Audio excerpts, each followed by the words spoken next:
Olá, amados, a paz do Senhor. Quem fala aqui é o Diácono Daniel. Eu faço parte da equipe de EBD no Ministério da ADS, na classe dos jovens. E nesse trimestre estamos estudando a revista O Tempo de Conquistas.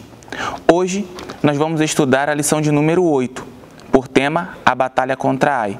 O nosso texto bíblico base está em Josué, capítulo 7, do versículo 1 ao versículo 11, que diz: E prevaricaram os filhos de Israel no anátema, porque Acã, filho de Carmim, filho de Zabdi, filho de Zerá, da tribo de Judá, tomou do anátema, e a ira do Senhor se acendeu contra os filhos de Israel. Enviando, pois, Josué de Jericó alguns homens a Ai, que está junto a Bet-Aven, da banda do oriente de Betel, falou-lhes dizendo: Subi e espiai a terra. Subiram, pois, aqueles homens e espiaram a Ai. E voltaram a Josué e disseram-lhe: Não suba todo o povo, subam alguns 2.000 ou 3.000 homens a ferir a Ai.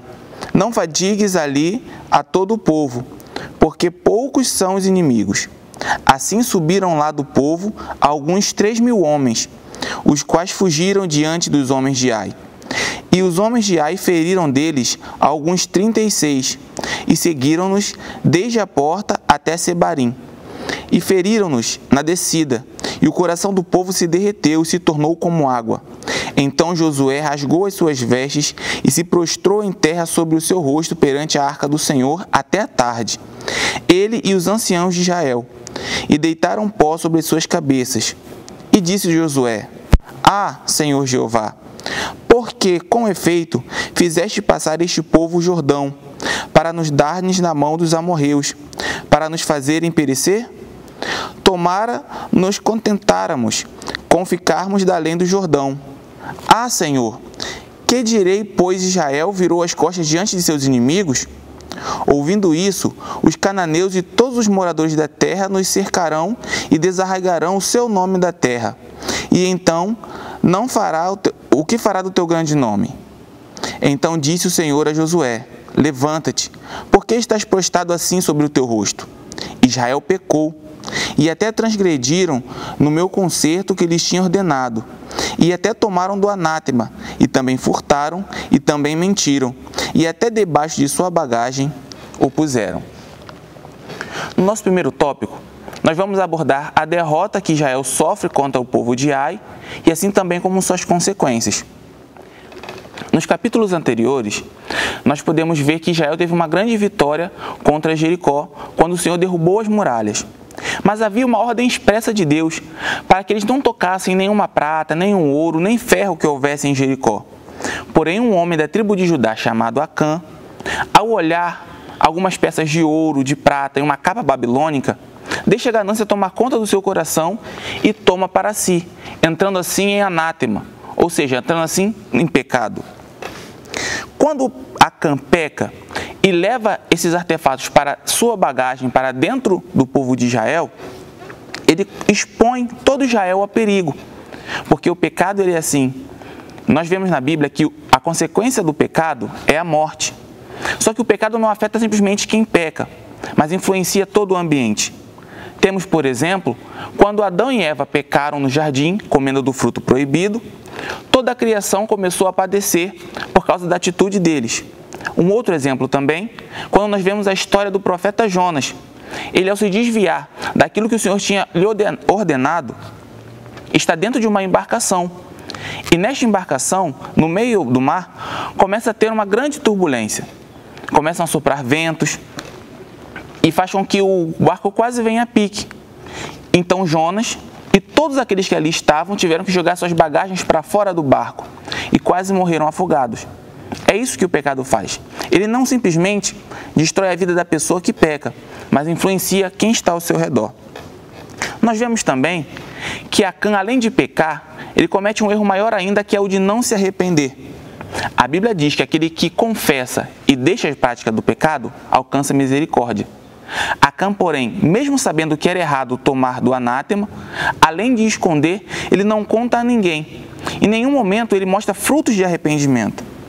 Por isso, acende-se a ira do Senhor contra ele e contra todo Israel.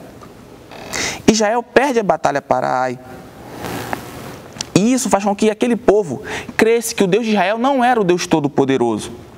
Nós vemos que Deus é um Deus que cuida de Israel desde o seu início, desde que eles estavam no Egito, enviando 10 pragas, abrindo o Mar Vermelho, abrindo o Rio Jordão, cuidando do povo no tempo que eles passaram no deserto. E o nome do Senhor foi glorificado em Israel. Em cada feito que Moisés e Josué realizavam à frente do povo, na verdade o nome de Deus é engrandecido. Porém agora, com o pensamento que os povos antigos tinham, eles achavam que o Deus de Israel não era tão suficientemente forte para vencer os deuses de Ai. Porque havia uma crença de que, quando dois povos se enfrentavam, o povo que saía vencedor era aquele que tinha um Deus mais forte. E como os guerreiros de Israel correram dos guerreiros de Ai, na cabeça deles agora eles estavam fortalecidos contra aquele povo. Podemos analisar, no segundo tópico desta lição, quando Josué começa a se lamentar diante do Senhor por causa da derrota, que até mesmo pessoas corajosas, cheias de fé, que viram grandes feitos do Senhor, podem duvidar quando as coisas começam a ser contrárias àquilo que o Senhor tinha falado com elas.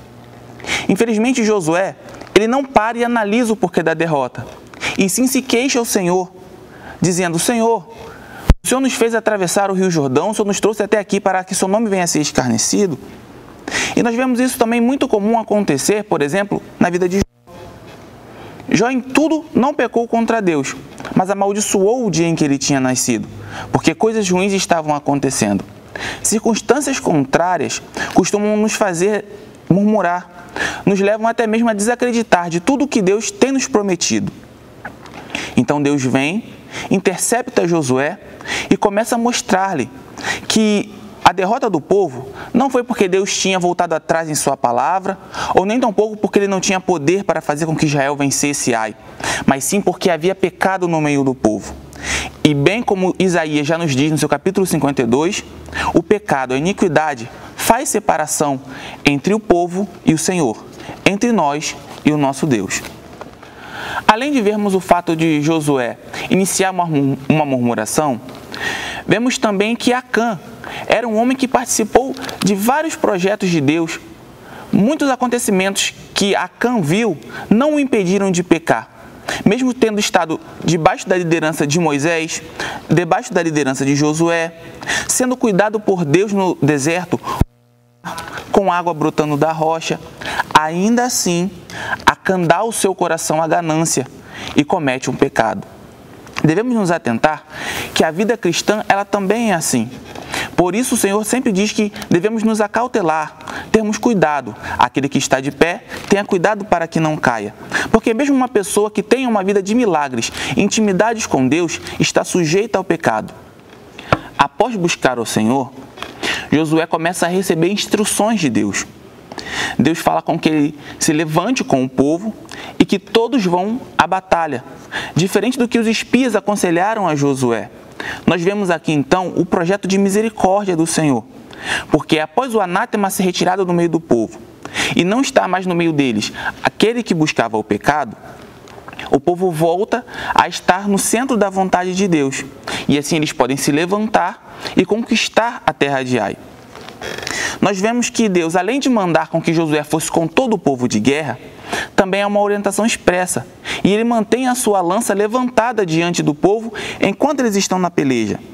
Lembrando assim o fato de quando Israel enfrentou os amalequitas, e Moisés estava em cima do monte com as suas mãos levantadas na direção da batalha.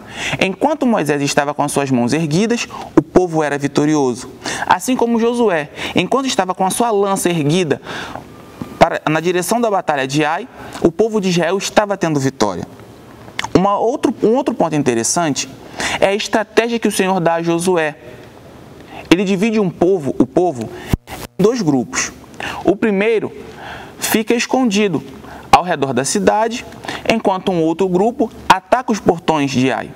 Os guerreiros de Ai, ao verem os filhos de Israel, saem pensando que a batalha teria o mesmo final do que a primeira vez que eles enfrentaram. E eles correm atrás do povo até perto do deserto. Nesse momento, o outro grupo do povo de Israel entra e toma a cidade, conseguindo assim uma fácil vitória contra o seu inimigo. Vemos assim que a misericórdia do Senhor está mais uma vez sobre eles e a mão do Senhor, novamente, garante a vitória ao povo de Israel.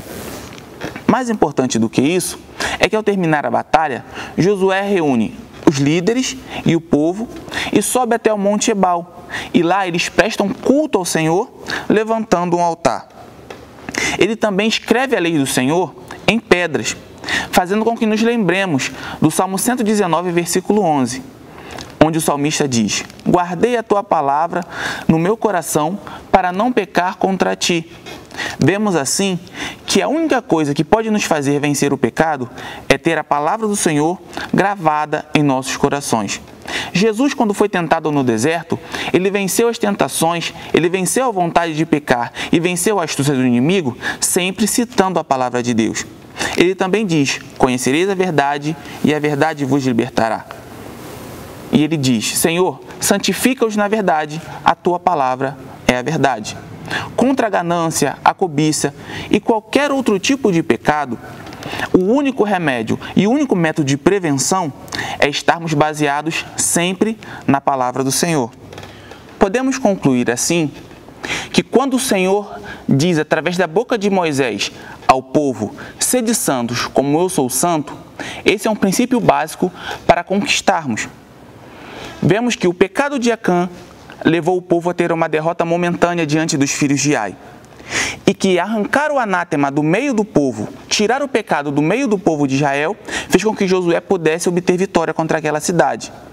Temos assim, portanto, um modus operandi de como conquistarmos. Sempre nos guardarmos do pecado através da palavra de Deus e, ao pecar, fazer como João diz na sua primeira epístola: não deixar o nosso coração nos acusar, mas crer que Deus é aquele que perdoa todo aquele que confessa e deixa os seus pecados e pode assim te garantir uma vida de conquistas. Queremos agradecer a todos vocês que têm nos acompanhado. Já deixamos o convite para que acompanhe a nossa próxima videoaula, a lição de número 9, e gostaria de encerrar fazendo uma oração por você e por sua família. Pai bendito, Senhor, te agradecemos, ó Pai, por este momento em que podemos estudar juntos, Senhor, a Tua palavra, Pai, e que neste momento, Senhor, cada pessoa, Pai, que tem tirado um tempo, Senhor, para estudar junto conosco através das videoaulas, Senhor, cada casa, Pai, que tem se aberto, Senhor, através, Senhor, deste aparelho, Pai, para ouvir, Senhor, a Tua voz, ó Pai, e receber um pouco mais de Ti, Senhor, possam ser guiados, direcionados e abençoados pelas Tuas mãos, ó Pai. Continua nos protegendo, Senhor, e abençoando os Teus filhos. É o que Te pedimos e Te agradecemos em nome de Jesus. Fiquem com Deus e até a próxima.